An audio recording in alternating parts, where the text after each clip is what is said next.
Welcome back to another Meet Kevin report. This is the Q&A version where I answer probably the most common question that I always get. How do I get my money to buy my real estate, especially if I'm buying multiple deals in a year? Well, today I'm going to show you how. I bought this particular deal here with zero money out of pocket. What's so amazing is I had bought 2 deals this year with money that I had sort of worked to save up, but then I ran out of money and I'm like, this is such a good deal. I want to buy it. But I didn't have any money to actually buy it. So what do? Well, you follow and watch this entire video and take notes because this is going to be pretty informative to you because after all, on the Meet Kevin report, I like providing you videos that make you money. Okay, you know I had to put that somewhere. Well, this particular deal is closing escrow tomorrow. That's October 4th, which also happens to be the day the coupon code for the real estate investing course and real estate agent course and the in-person events expires. So take a look at those in the link below. Now, without further ado, let me tell you a little bit about this deal, why I bought this deal, the money that's in the deal. Let's talk about how I financed it, and let's cap it off with the cash flow and profit that I'm going to be making by buying this deal with no money. Well, alrighty then, let's get started. So the deal is actually selling for $465,000. And when a deal like this comes up, the first thing that I like to do is I check to make sure there are no what I call yeah buts. And yeah buts are something we go crazy on in the real estate investing course, but a quick example of a yeah but would be something like being under a freeway or under those glow-in-the-dark high-tension power lines. There are tons of no-nos when it comes to buying real estate. So I always want to make sure there are no yeah buts. Once I've determined that we've got no yeah buts, the next thing, notice I don't even care what the value is if it's a total yeah but. I mean, usually the discount is never near enough to compensate for buying a crappy property at any price. The property must be a quality property in an area where the population is increasing. All right, great. So it's a $465,000 deal. What's wonderful and special about this particular property is it was really easy to comp out because this was a 1,481 square foot property and I had similar sales. When I say similar sales, I mean properties anywhere between probably 1,350 to 1,550 square feet that were selling in the same neighborhood. And those deals sold for $615, $610, and $605. These are the remodeled comps, and they sort of establish what's known as that ARV, or the after repair value. Now, stay tuned. Obviously, I'm going to tell you how I financed this property and got it for $0 out of pocket, especially since it's an investment property. You know, you ordinarily need 25% down to be able to buy an investment property, especially when you're buying a bunch of investment properties. Like, that's your career, is buying investment properties. But anyway, so this is sort of my after repair value. I'm buying the place for $465.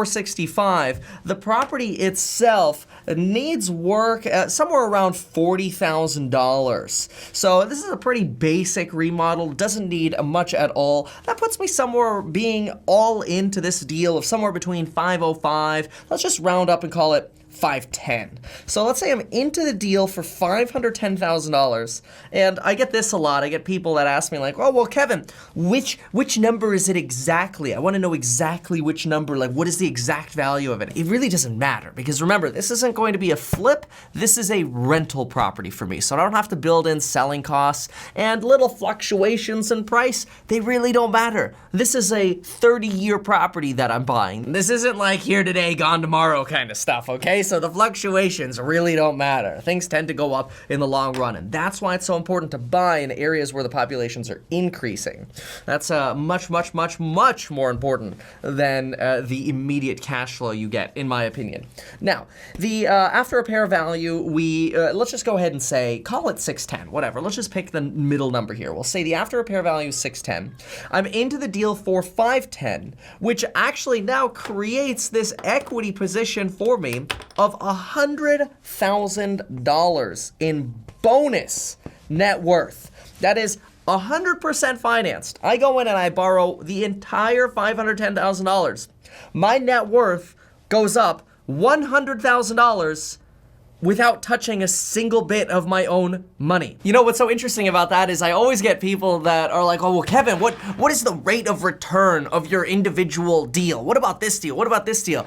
I look at this, I go, I don't freaking care about sitting on my computer doing spreadsheets on my deals when I go into a deal like this, where my net worth goes up instantly $100,000. The ROI, especially if I'm borrowing the money, first of all, is infinite. And even if I'm not borrowing all the money, it's really, really high. I mean, think about that for a moment. Somebody with zero net worth that came across this property and had my knowledge and bought the property, their net worth would go from zero to $100,000. If they wanted to sell the property and they paid some selling costs, they'd probably be left with like 70 grand, which is freaking awesome. And like, who cares if it's 70 or 90 or 120, whatever. It shows you this immediate like boost in net worth. It's like, wow, like how could you not do this? This is how to get out of poverty right here. But anyway, let's keep moving on. So I'm 27 years old. I bought a couple properties already this year that were below market value. And I bought this property below market value, which you should already be thinking of this, but there's something called buying a wedge deal. There are actually 3 different kinds of wedge deals. Some apply to multifamily real estate. Those are totally different principles, which we teach in the course as well. But this particular type is what I call a C wedge. There's actually COR, core wedge is what I call the method for finding under market real estate. And this is the C, which is buying a condition deal. And the way that works is pretty simple. If the market value of the property is here at that $610,000 with a little bit of fix up into it, because I'm able to get it all in for $510,000, that actually puts me under the market value, and that $100,000 is actually insulation. It's kind of like wearing a thick jacket over your "Don't Sue Me, Bro" shirt. So it gives you this protection in case the market moves, in case prices come down, or whatever. In the short term, you're protected, and you're not that worried about going into like foreclosure or whatever, because also, if you buy a place below market value, all of your costs are less, and the rent is generally significantly higher than if you bought the place at market value. So your insurance is cheaper, your taxes are cheaper, a lot of good things that come out of buying cheap real estate. But I think the big question now is, how did I buy the place for $465,000 with no money? So ordinarily, when somebody buys a house for, let's say, $465,000 and they want to live in it, ordinarily they could get in with, let's say, a 3.5% down loan, maybe a 5% down loan, 15% down loan. The problem, though, is if you're not going to move into the property and intend to live there for at least a year, generally you have to put down at least 25%. Some people will tell you that you could put 20% down, but when you do the math, pretty much nobody ends up doing 20% down because the fees are through the roof on 20% down. So most people will do 25% down, which is a lot of money. And I wasn't going to move into this place. I also found these particular sellers, and they wanted to close the deal fast. They didn't want to wait for a loan process. So I thought, okay, great. Well, this kind of changes the equation a little bit. I got no money. They don't want to give me 30 days so I could finance the deal. I got to close the thing ASAP, and I need $465,000, and I ain't got it. So what do we do? Well, this is where a few awesome avenues come up the more you do this. It always starts with you buying your own place, but watch what evolves out of that over time and how you can then take advantage of these deals as well. Which, remember, just to be clear, you can take advantage of these deals right away if you want to move into them. But if you don't want to move into them, watch this strategy for how you can come up with that money and buy this place for zero money out of pocket. So over time, I've met people who wanted to make money without doing anything. Like literally, they just wanted mailbox money. And the very first mailbox money person I ever met was this person named Bob. And Bob gave me a loan of $20,000 when I literally had no money. The only reason he gave me the loan of $20,000 was because I gave him what's known as a second mortgage against a property that I was buying. And he saw that the property I was buying had so much extra value in it, it was such a good deal, that he wasn't worried about losing his $20,000 because he could always foreclose on me if I didn't pay him back. So he felt good about giving 20 grand to some 19-year-old kid that has no assets other than a black black Toyota Prius, which, given that he was much like the people I grew up with, very into trucks and boating, the Prius wouldn't have done much for him. But in the meantime, he gave me this $20,000, and I was so grateful. I made sure to pay him early every month. I paid him like a week early every month. When I paid him off early, I gave him a gift when I paid off this loan, and over time, Bob and I developed this relationship where anytime I kind of needed money, Bob was willing to slowly increase that number, and I slowly turned that 20 into 40. Once I turned it into 140 with Bob, and this same thing I did with multiple other people. So Bob's 20, 50 somewhere else, 75 somewhere else, and I started doing this over the last 10 years and building people that I could trust and that trust me that would lend me money. Now, what I did for this particular deal is I leveraged one of those relationships, and I found somebody to give me a loan for $275,000. Now, that loan was at 8% interest only. Now, that sounds really expensive, but remember, my goal isn't to pay that 8% interest for very long, because I'm gonna fix this place up, I'm gonna rent it out, and then I'm gonna do something special to get rid of this. It's pretty simple. We'll go right through it. But anyway, this 8% loan, I know that sounds expensive, but don't worry about it. It's not that expensive. $275,000, had to pay a couple points to make this happen, which is totally fine too. Pay the people who are giving you money. It's absolutely fine. But that is still not $465 and still doesn't give me money to fix up the place. So what do we do then? Well, that's where you can enter something called a BLOC. That stands for Business Line of Credit. Because I operate a business, I was able to get a $40,000 line of credit with Chase for my business. And this is money that my business can now lend to me as a person. I could pay interest to my business, and now I have an extra $40,000. Now, quick note here, I know I'm talking about using business lines of credit, but I just want to also quickly mention that there's another form of line of credit that you could use, which I did not end up needing for this deal, but I could have used. I have about $100,000 in a wealth fund account where they sort of invest in different Vanguard index funds, and I'm pretty sure you could do this with Vanguard as well. Just do your research. I don't pay any fees over at Wealthfront. I don't like paying fees. But anyway, what's cool about this is I have $100,000 with them, and they actually let me borrow on a portfolio line of credit $27,000 from my phone by clicking a few buttons. And the interest rate on that was only like 5.75%, which is incredible because that was the easiest line of credit I've ever established. It was like automatically established. So if you don't have a business, know that you could use home equity lines of credit, or you could use these sort of margin lines of credit. You just have to be very, very careful. So I'm just gonna write kind of a little asterisk here. The problem with margin is if the stock market suddenly plummets a lot, and this $100,000 goes down to, let's say, $50,000, Wealthfront might decide to sell my index funds at the bottom to cover the debt because they don't want to lose any money. And this happens automatically. So this can be scary.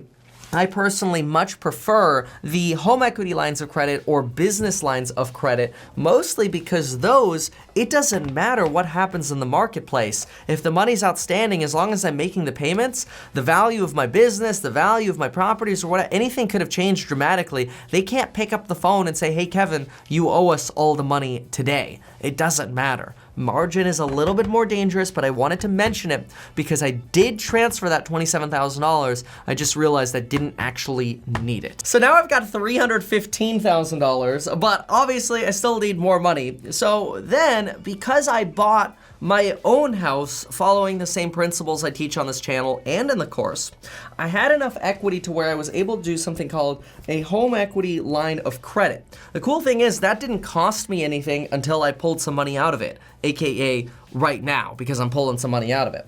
That home equity line of credit gave me access to another $125,000. The cool thing about these things, by the way, is when I take money out of those as loans, I don't have to pay taxes on that money. So just because the value of my house goes up over time, or I bought it really well below market value, is great because I can use that value without having to pay taxes. It's just really cool. And I don't pay any interest unless I actually borrow the money. So I only start paying interest on this stuff when I pull the money out, which is great. Anyway, now we're at $440,000. I need an additional about $65,000 to maybe $70,000 for fix up and the rest of the down payment. And that's where I actually went to a second bank with my business, and I ended up opening a second business line of credit, number 2, and out of that one I have access to $100,000, which is more than enough that I need. I actually probably only need about $70K out of that line of credit. So now I know what you're thinking. Wow, Kevin, that is a lot of debt. Like, what happens if the market crashes and things go bad? Well, let's go through exactly that, and let me give you a little bit of extra detail on these loans. First things first, this $275,000 loan, 3-year note. Worst case scenario, I want to be in a position to where I could either sell this property or do a refinance to get rid of this 3-year loan within the next 3 years.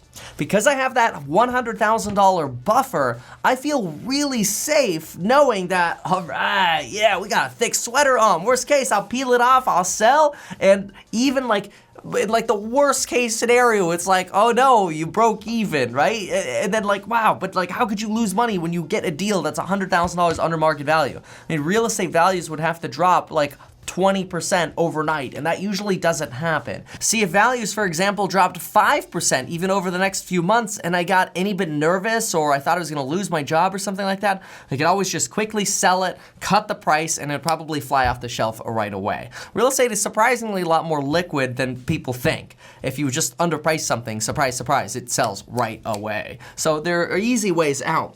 Now, as far as the lines of credit, the cool thing about the lines of credit is those are actually 30-year loans. That is, if I pull money out of them within the first 10 years, I only pay interest only on them for the first 10 years. Then, as soon as I hit the 10th year, they turn into 20-year loans. So I have 20 years to pay them off with principal and interest, which is great. So I could literally do nothing other than make the minimum interest-only payments for 10 years on these lines of credit, and then they amortize off to nothing over time after that. So I have a lot of protections here, I feel. I could sell it, I could pay these loans off over time, I've got some time to figure out what I wanna do, I could always keep an eye on the market, but here's what I'm gonna do instead. I'm gonna do something called the Burr method on this deal, which is, if you haven't heard of it before, it's you buy a deal, you rehab the deal, you fix it up because this place needs a little bit of love, you rent the deal out, you refinance the deal, and then you repeat the deal.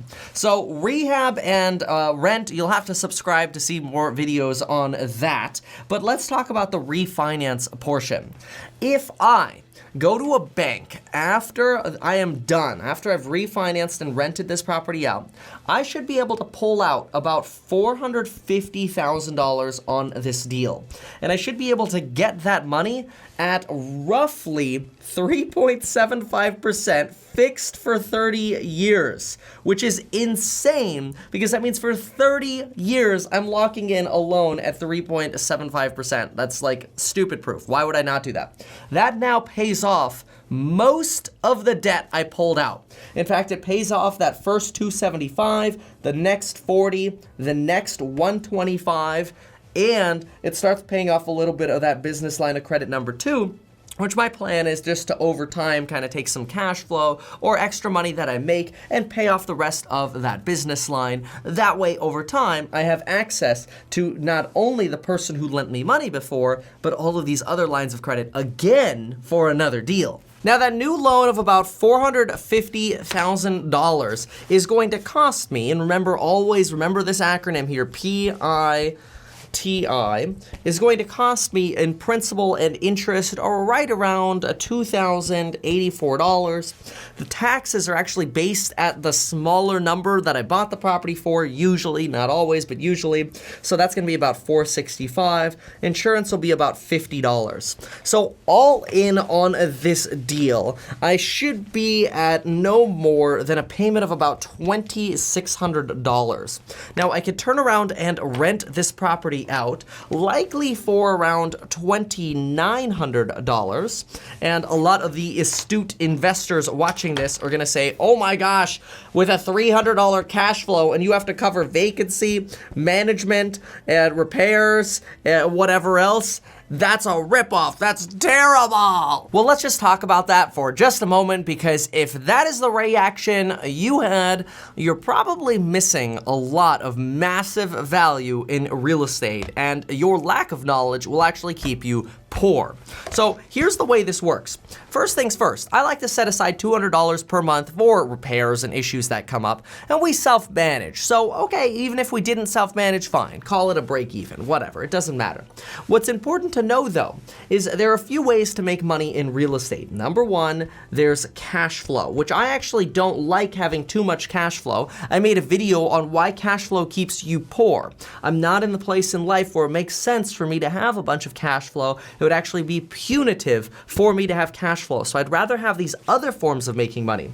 The second form of money that people usually think of in real estate is they think of appreciation, which generally occurs if there's gentrification or there's a population growth, which those two things can go hand in hand. This is why it's always important to buy where populations are going up. But this tends to be a little bit more speculative. So generally people call appreciation bonus, which is fine. But I don't like cash flow because in my opinion, cash flow keeps me poor. I don't like speculating. So instead, I'm gonna focus on the third and fourth method for making money in real estate. And the third method is what's called buying a wedge, right? We talked about that. Buying below market value. See, on this deal, like it or not, I made $100,000 that now if I want to call up Bob and go, yo, Bob, I got 100 grand in equity on this place. You want to lend me 50? You want to lend me 75? No problem. In fact, I actually have more equity in it because I'm leaving a little bit more money in the deal. My net worth just happened to go up by 100. But remember, my new debt's only going to be 450 on a 610 property. So that means I've got about $160,000 in equity in the actual deal. So I might be able to borrow the full 100K from Bob. So I made 100K on the wedge. Even if my cash flow is nominal now, every single year, I'm going to bump the rent, and that's gonna increase my cash flow. If I bump the rent $50 next year, that's $600 more of cash flow. The next year, if I bump the rent again, $600, that's another $600 of additional cash flow, which now means I'm getting $1,200 of cash flow. So you can see how quickly you could actually start driving cash flow over time, even if it started as a break even. Appreciation, if, and we'll call it speculative, that's fine, but if appreciation is just 1%, I'm actually gonna get somewhere between 3 to 4% on my money because I'm only leaving about 30% of my money in the deal. So that's called leveraged appreciation. So cash flow is gonna come, appreciation is gonna come, but I'm not counting on it. The only thing I'm banking on is the $100,000 that I just got, which again, talk about this so much in the course, exactly how to do all of this.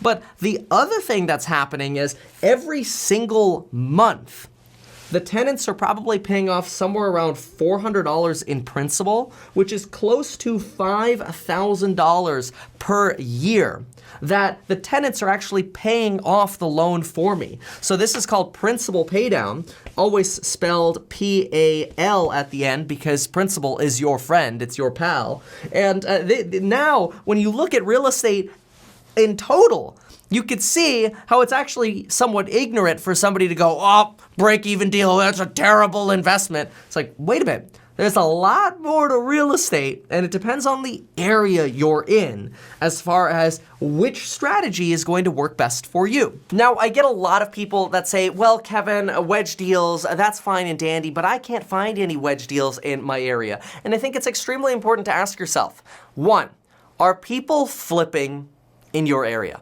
And that's it. Because if people are flipping in your area, guess what? You can find wedge deals. Because when you buy a place to rent it out, you can always beat the flippers. It's that simple. If you're in an area that's primarily known for cash flow, hey, great. Milk it, that's awesome. But realize too that you can combine principal, wedge deals, and cash flow in your area. If you're in an area that's more known for appreciation, fine, do the bottom 3. If you're in an area that's balanced, fine, do all 4.